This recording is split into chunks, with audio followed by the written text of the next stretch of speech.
புத்தியுள்ள பிள்ளை இது கெட்டு நிக்க போவதில்லை. தாயொருத்தி இருந்த ஒரு தந்தை உண்டு கேளம்மா. தந்தை ஒண்ணு இருந்த பெத்த பாட்டி இன்றி போகுமா? தெருவோரம் கிடந்து அனாதை இல்லை. உறவென்னை வெறுத்தால் தினம் தருவேன் தொல்லை.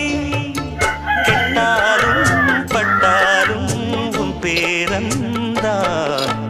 என்னடி ஞான பெண்ணே, உண்மை சொல்லடி ஞான பெண்ணே. நடந்தால் 2 அடி, இருந்தால் 4 அடி.